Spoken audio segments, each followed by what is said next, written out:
selangkah lebih dekat dengan kehidupan mahasiswa ITB Ganesha.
Halo Kak, mungkin boleh perkenalan dulu nama sama jurusannya.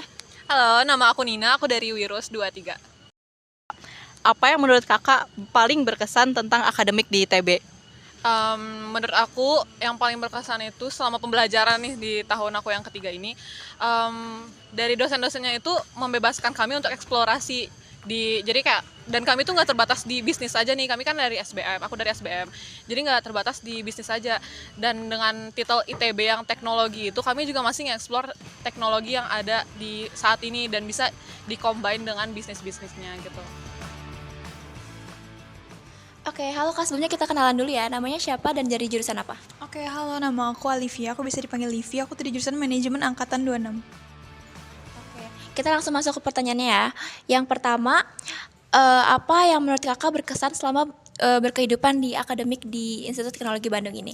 Oke, thank you banget buat pertanyaannya. Jujur yang buat berkesan tuh sebenarnya kalau kita tahu sendiri kan ITB itu akademik banget ya kedengarannya. Tapi menurut aku yang bikin itu berkesan tuh lebih ke teman-temannya dan juga lingkungan panitianya. Aku tuh suka banget ikut kepanitiaan teman-teman. Terus juga untuk akademiknya sendiri sih menurut aku di SBM masih fun-fun aja ya. Karena dia tuh lebih ke praktikal dibanding teori. Jadi aku bisa ngaplikasiin apa yang udah aku terapin di kelas ke lingkungan kehidupan nyata.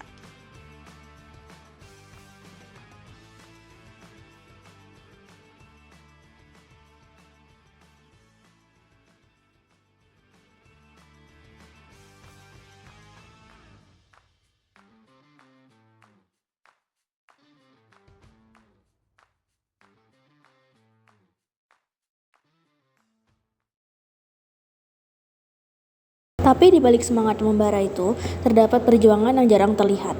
Perjuangan yang tak pernah henti hingga seluruh kewajiban usai. Oke, lanjut ke pertanyaan kedua. Apakah Kakak pernah merasa ingin menyerah selama berjuang di ITB? Kalau ingin menyerah pasti ya, karena apalagi kayak mendekati ujian yang kayak tiba-tiba materi semuanya datang dadar, apalagi tahun sekarang ini tuh ujiannya dipadat dalam 1 minggu, walaupun ada yang take home tetap padat gitu kan. Jadi kayak ngebagi waktunya juga bingung gimana, tapi ngatasinnya juga bisa kayak nginget gimana perjuangan masuk. Jadi kayak nggak mungkin kan masuk aja tapi kita nggak keluar dari ITB gitu aja, kayak nanggung cuma setengah-setengah aja sih gitu. Kelelahan bukan berarti lemah, tetapi sebagai bentuk usaha yang telah ditorehkan selama ini. Di kampus ini kita belajar bahwa jatuh bangun adalah proses dari menggapai cita-cita. Yang membuat ITB istimewa bukan hanya akademiknya, tetapi juga komunitas mahasiswanya. Di sini, kami belajar bahwa keberagaman bukan perbedaan, melainkan kekuatan. Pertanyaan selanjutnya, apa sih kegiatan yang pernah Kakak lakuin selama jadi mahasiswa di ITB? Oke, kegiatan apa aja sih yang pernah aku lakuin? Nah, aku sebenarnya tuh dari semester 1 tuh awalnya tuh aku fokus banget nih buat akademik. Karena aku tuh pengen nyimbangin dulu kan IPK aku dan segala macamnya. Tapi mulai ke tahun kedua dan tahun ketiga, aku tuh banyak banget ikut kepanitiaan terutama di pusat. Nah, kayak OSKM ITB, terus juga ada juga wisuda Oktober di ITB yang pusatnya, di SBM juga ada. Terus yang menurut aku yang paling menyenangkan banget bagi aku tuh ikut protokol ITB. Jadi protokol itu tuh jadi petugas wisuda setiap ada wisuda di ITB. Di mana itu tuh aku ketemu banyak banget teman-teman dari berbagai jurusan dan juga pengalaman baru. Dan menurut aku itu tuh bener-bener beneficial banget sih buat aku selama di ITB. Kayak gitu. Oke, terima kasih banyak ya Kak atas jawabannya. Di kampus ini, kami diajarkan bahwa kita tidak hanya berpikir untuk diri sendiri, tetapi juga untuk masyarakat. Oleh karena itu, ilmu yang sejati adalah ilmu yang bermanfaat bagi semua orang. Kehidupan di ITB memberikan banyak pelajaran berarti, bukan sekadar belajar memahami rumus dan teori, tetapi juga belajar arti dari perjuangan, kebersamaan, dan rasa peduli. Di sini, kami tidak hanya berusaha untuk menjadi mahasiswa yang cerdas, tetapi manusia yang peka dan bermanfaat untuk sekitarnya.